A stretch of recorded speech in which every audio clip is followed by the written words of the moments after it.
Okay, so we're diving deep today into Tesla, Oh, yeah. the 3, 6, and 9 thing, the Right. law of one. We're going to be talking about pyramids, Yeah. crystals, Uh-huh. maybe even like hidden energy fields. That's right. You ready to decode this with me? Absolutely. I'm fascinated by the fact that the source material you've chosen, the raw material, is about as far out as you can get. Wait, hold on. What do you mean? I mean, we're talking about channeled communications from an entity claiming to be a collective Whoa, consciousness. whoa, whoa. Let me catch my breath here. So you're Yeah. saying this raw is like a whole civilization's consciousness packed into one being, Mm. and they're like dropping wisdom about reality, spirituality, like the whole shebang. That's the gist of it, yeah. Yeah. And the core concept that they call the law of one basically says that everything, and I mean everything, is part of a single source, a single creator. We're all connected, emanating from this source and ultimately returning to it. Okay, I'm starting to see the Tesla connection here. He was obsessed with energy, right? And not just the kind we can see and measure. What if his fixation on 3, 6, and 9 was his way of trying to tap into this universal energy, this interconnectedness? Well, that's a really thought-provoking connection. Yeah, it's like Tesla was trying to crack the code of the universe using numbers as his key. Right. And Ra doesn't specifically talk about Tesla or his numerical obsession, but there are some really interesting parallels. For example, Ra talks about energy centers or chakras, which govern the flow of energy within us. Wait, are we talking about those like spinning wheels of energy you see in like yoga studios and stuff? Well, it's a bit more nuanced than that. Ra describes them as pathways for spiritual evolution. The idea is that as we grow and learn, these energy centers become more balanced and allow us to access higher states of consciousness. So maybe Tesla's 369 thing wasn't just about numbers. Maybe it was a symbolic representation of these energy centers, a way of understanding the flow of this universal energy that connects us all. It's a fascinating possibility. And speaking of energy flow, Ra also offers some pretty wild insights into something else Tesla was fascinated by: pyramids. Pyramids, you mean those massive ancient structures? What do they have to do with all of this? Well, according to Ra, the Great Pyramid is actually a giant resonating chamber that was designed to focus and amplify energy, specifically light energy. They even talk about a chamber called the King's Chamber, which was used for healing and initiations, but later on it was misused and its energy was distorted. Are you saying the pyramids were like ancient power plants, but for spiritual energy? Mm. And that this power could be used for good or bad? Yeah, that's a pretty good summary of Ra's perspective. It definitely makes you wonder if Tesla, with his focus on harnessing unseen energy, might have been tapping into similar principles. Could his inventions have been a way of recreating the energetic effects of the pyramids, but on a smaller scale? Okay, my mind is officially blown. We've got Tesla obsessing over numbers and energy pyramids acting as giant energy amplifiers, and this idea of a universal energy that connects everything.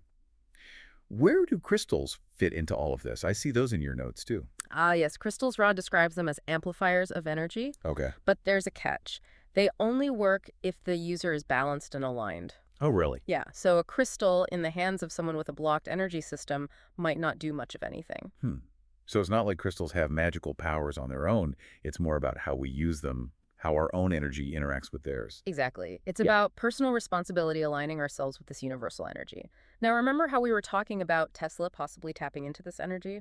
Well, Ra mentioned something called wanderers, beings from higher densities who choose to come to Earth and help with its evolution. Wanderers. Are we talking about like aliens here? Not in the typical little green men sense. Ra describes them as souls that come from realms of higher consciousness. They incarnate on Earth to help raise our vibration, so to speak. So they're like undercover spiritual agents. Yeah, you could say that. And Tesla, with his genius and his fascination with these unseen forces, could he have been one of these wanderers? It's definitely an intriguing thought, isn't it? Yeah. I mean, think about how much Tesla's inventions have shaped our world. What if he was driven by something more than just scientific curiosity? Right. What if he was here on a mission to help humanity evolve? Whoa. I feel like I'm falling down a rabbit hole here. Huh. We've got pyramids as energy amplifiers, crystals that respond to our own energy, and maybe even Tesla as a secret spiritual agent.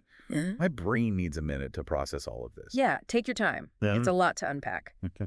But this is where things get even more mind-bending. Ra talks about a veil that separates our conscious and unconscious awareness. A veil. What does that even mean? It's like a filter that prevents us from fully remembering who we are, where we came from, and the choices we made before we incarnated. It's meant to create a more intense experience of duality, where we have to choose between service to others and service to self. So it's like we're playing a video game on hard mode. Yeah, that's a good way to put it. And this veil affects everyone, even those wanderers we were talking about. They have to navigate this reality with the same limitations as everyone else. Okay, so if we're all playing this game on hard mode, what's the point? Uh, What are we supposed to learn? That's the big question, isn't it? And I think that's what we'll be exploring as we continue this deep dive. Yeah. How does this concept of the veil, this separation from our true selves, relate to Tesla's work, his challenges, and his ultimate legacy? This is getting really deep. I'm hooked.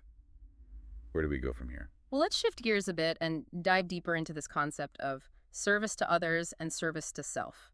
These seem to be the core choices we face in this game of life, according to Ra. Maybe by understanding these motivations, we can start to see how Tesla's choices, inventions, and even his struggles fit into this grand cosmic puzzle. So, one of the things that I find so fascinating about the Law of One Yeah. is how it completely flips the script on our understanding of like everything. It's saying that we're not just like isolated beings just striving for, our own success, Yeah. but rather we're these interconnected parts of this greater whole. I'm starting to see that. It's like we're all individual instruments in this giant cosmic orchestra. Uh-huh. And the harmony comes from how well we all work together. Exactly. And this idea of working together ties into the concept of service. Yep. You see, Ra describes these two paths, service to others Yeah. and service to self. Wait, hold on. Isn't this getting a bit too, like, good versus evil for me? Well, it's not so black and white. Yeah. Think of it more like different motivations behind our actions. Yeah. Service to others is about recognizing our interconnectedness and acting with compassion and putting the needs of the whole above our own. Okay, that makes sense. Yeah. And service to self?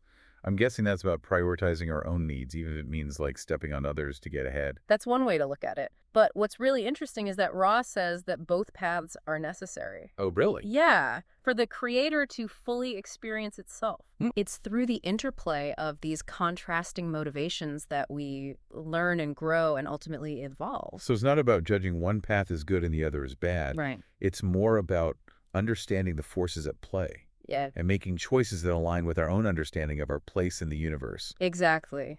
And those choices are made even more complex by this veil that we were talking about. right. Because we're not consciously aware of our true nature or the choices we made before incarnating. Yeah. It creates this sense of separation, and it kind of forces us to make these decisions based on this limited information. That explains a lot about why life can feel so challenging sometimes.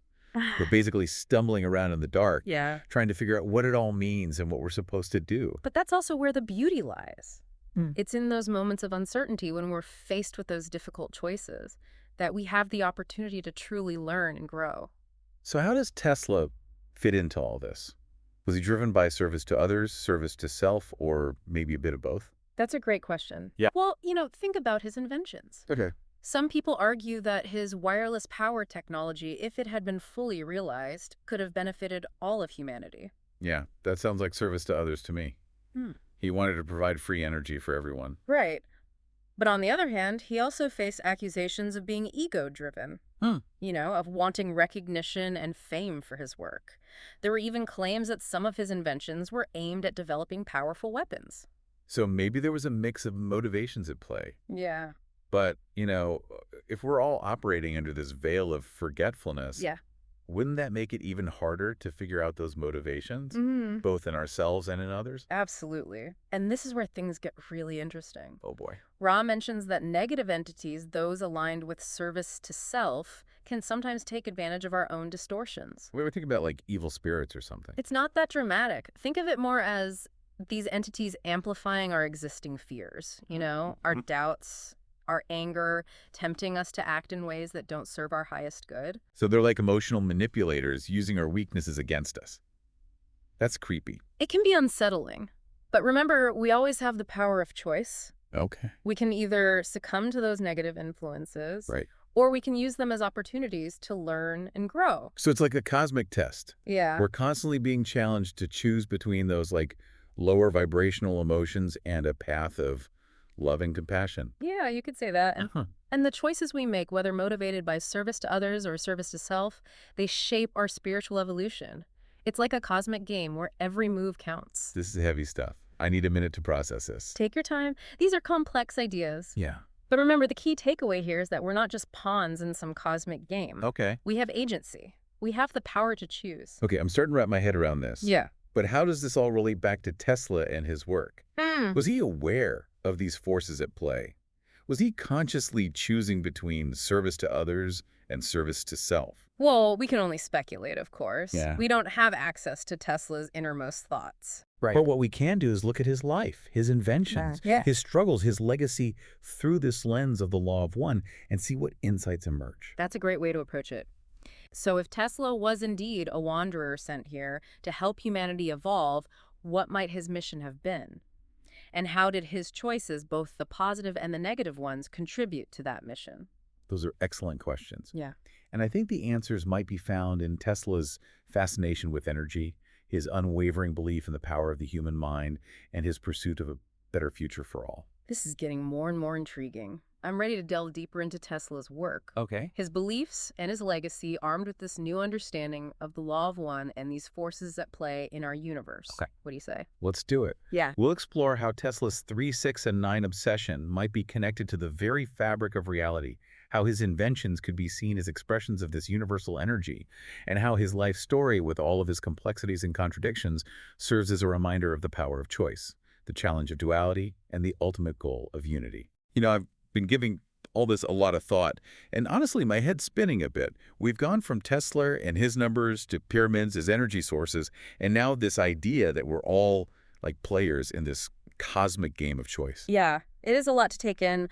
But, I think it's important to remember that all these concepts, as out there as they may seem, they're all interconnected. Right. It's like they're different pieces of a puzzle, and as we start to fit them together, a clearer picture starts to emerge. Okay, and that picture seems to be pointing to a reality that's a lot more complex and interconnected than we typically imagine. Absolutely. It's like we're living on the surface of a vast ocean, totally unaware of the depths below. Exactly. And, Tesla, with his focus on these unseen forces, his fascination with energy, and his almost prophetic visions of the future, Right. he might have been one of the few who actually glimpsed those depths. So let's talk about those numbers, 3, 6, and 9. Okay. What if Tesla wasn't just playing with numbers, but actually trying to unlock some fundamental truth about the universe? A truth that's reflected in this law of one. That's a really interesting idea. Yeah. Some people believe that those numbers represent a kind of mathematical code, a blueprint for understanding the flow of energy and the interconnectedness of everything. Okay, but how does that actually work? How do numbers translate into like energy and consciousness? Well, that's where things get a little more speculative. Okay. But if we consider Ray's explanation of the universe as this symphony of vibrations, Yeah. perhaps Tesla was intuiting a way to actually harmonize with those vibrations, Right. to tap into the underlying rhythms of creation. So it's like he was trying to find the right frequency, the right resonance to access this universal energy field. Exactly. And maybe his 369 method was his attempt to map those frequencies, Okay. to understand how they interact and influence the world around us. That's a pretty mind-blowing concept. It's like he was trying to crack the code of reality itself using numbers as his key. And what's even more fascinating is that this concept of vibration and resonance, it isn't limited to the realm of esoteric knowledge. Right. Modern science is starting to recognize the importance of vibration in fields like, quantum physics and bioenergetics. So Tesla, with his intuitive understanding of these principles, he might have been way ahead of his time. It's definitely a possibility. He might have been tapping into a level of knowledge that we're only now beginning to grasp. That's both inspiring and humbling. Yeah. Makes you wonder what other secrets are waiting to be discovered. Yeah. What other possibilities are hidden beneath the surface of our everyday reality? And that's the beauty of the law of one. Yeah. It invites us to question our assumptions, to explore the unknown, and to recognize that there's always more to learn, more to experience, and more to understand. It's like a call to adventure. Yes. A reminder that we're not just passive observers in this universe, but active participants. Right. Co-creators of our own reality. And the choices we make, whether big or small, contribute to the unfolding of that reality. So what does all of this mean for us? How do we take these kind of abstract concepts like the law of one, vibration, and interconnectedness and actually apply them to our daily lives? I think it all starts with awareness. By understanding that we're all part of this single source, that our actions have ripple effects, and that we have the power to choose love over fear, Right. we can start to shift our perspectives and make decisions that align with our highest good. It's like we're being empowered to step into our roles as conscious creators, to contribute to the evolution of consciousness, not just for ourselves, but for all beings. Exactly. Wow. And as we delve deeper into these concepts, as we explore the connections between science and spirituality, Mhm. technology and consciousness, I believe, will unlock even greater potential for healing, growth, and transformation. This deep dive has been a real game changer for me. Mhm. It's opened my eyes to a whole new way of seeing the world and myself. Well, and if it sparked similar feelings within you, then we've accomplished our goal. Yeah. Remember, the journey of discovery is never truly over. So true. There's always more to explore, more to learn, and more to share. So keep seeking, keep questioning, and keep the conversation going. Thanks for joining us on this incredible journey of exploration. We've covered a lot of ground today, from Tesla's mysterious numbers to the profound implications of the Law of One. We hope this deep dive has inspired you to see the world with fresh eyes, embrace the mystery, and step into your own power as a conscious creator. Until next time, keep diving deep.